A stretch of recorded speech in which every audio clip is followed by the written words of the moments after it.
वही पेड़ है, यह पेड़ वही पेड़ है जो आप बचपन में झूला झूलते थे। शायद आपको ये देखने के बाद उस बचपन को याद आ जाएगा जो अभी आप जिस पोजीशन पर होकर किसी दूसरे को अकड़कर और उसको नीचा दिखाने का प्रयास कर रहे हैं। ये पेड़ की जरा देखिए, भले ही उम्र आपका 55 के हो जाए लेकिन याद हमेशा बचपन का ही रहेगा। एक बार पेड़ के ऊपर दिखा दीजिए, वह फूल उधर और ये खेत। क्या आपको शायद याद है जब आपके माता और पिता एक दिन इसी खेत को पटाने के लिए बोले होंगे और शायद उस टाइम आपको दिल में बहुत दुख हुआ होगा और आज ये खेत देखने के लिए जो कि बहुत ही मन तरसता है। और आज मैं वही गांव के रीति रिवाज आपको फील कराने का प्रयास करता हूं। अगर आप लास्ट तक वीडियो देखते हैं तो एक अनुभव हो जाएगा कि गांव और जिस शहर में आप आज रह रहे हैं क्या उसका प्रदूषण कितना है और गांव का प्रदूषण क्या है, एक अनुभव फील हो जाएगा। तो अगर आप यहाँ तक पहुँच ही गए हैं तो एक और आप मन में गांठ बांध लीजिए जो बोलने वाले हैं। शायद अभी जो है ठंडी का मौसम है और ये खेत देखिए अभी उस तरह से नहीं लहरा रहा है जिस तरह से लहराना चाहिए, लेकिन गांव का एक प्रदूषण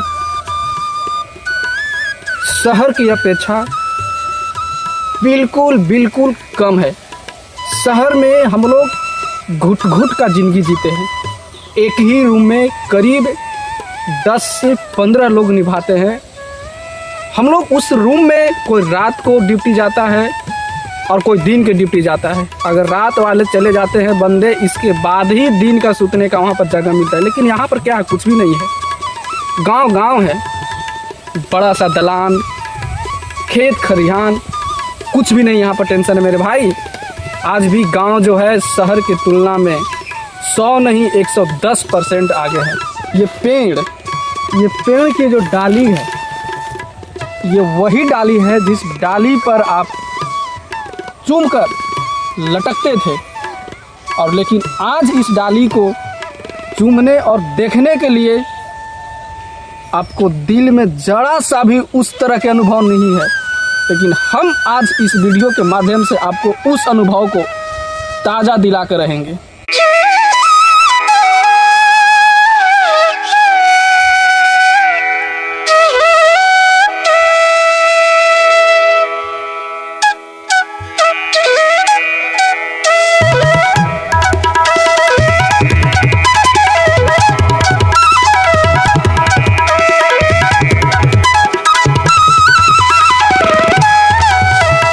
आप कमेंट्स में बताइए कि ये किस चीज़ का पौधा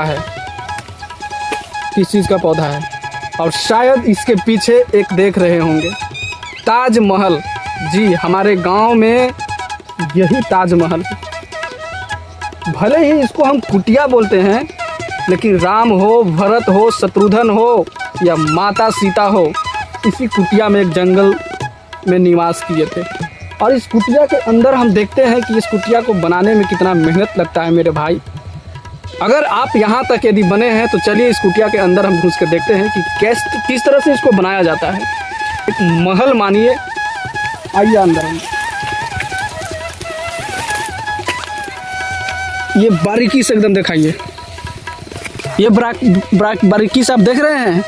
भले ही झोल और मकड़ा यहाँ पर लगा हुआ है, आराम से अभी ठंडी का मौसम है, इसमें अगर आप बिना तोशक और निहाली के सो लेते हैं तो ठंडा नहीं आपको लगेगा। यही हमारा गांव का असली तरीका है और बनाने का तरीका बहुत बढ़िया है, ये समझ गए ना। चलिए, और ये तो अभी ये पहला ही स्टार्टिंग इस तरह से दिखाया है ना, अभी और वीडियो में हम दिखाने का प्रयास करेंगे, आप आगे देखिए। और ये पुआर, अरे इस पर कूदने का तो कोई अलग ही मज़ा है भाई, सही बात है। बचपन में इस पुआर पर कूदने के बाद हम लोग शाम में जब घर पे जाते थे तो बहुत मार खाते थे। सही बात है। अगर ये बात आपको दिल में लग गया होगा ना तो कमेंट्स में ज़रूर बताइएगा क्या ये मैं सही बात बोला या नहीं बात बोला। लेकिन किस तरह से गर्म पानी करके हम लोग पैर और हाथ धोते थे। नहाने से बहुत डरते थे, ठंडी के मौसम रहता है ना, ठंडी के मौसम में इस तरह के हमको देखने को मिलता है। पुआर हो गया और कुछ नया नया, इधर देखिए बहुत सा फसल में लगाया हुआ है।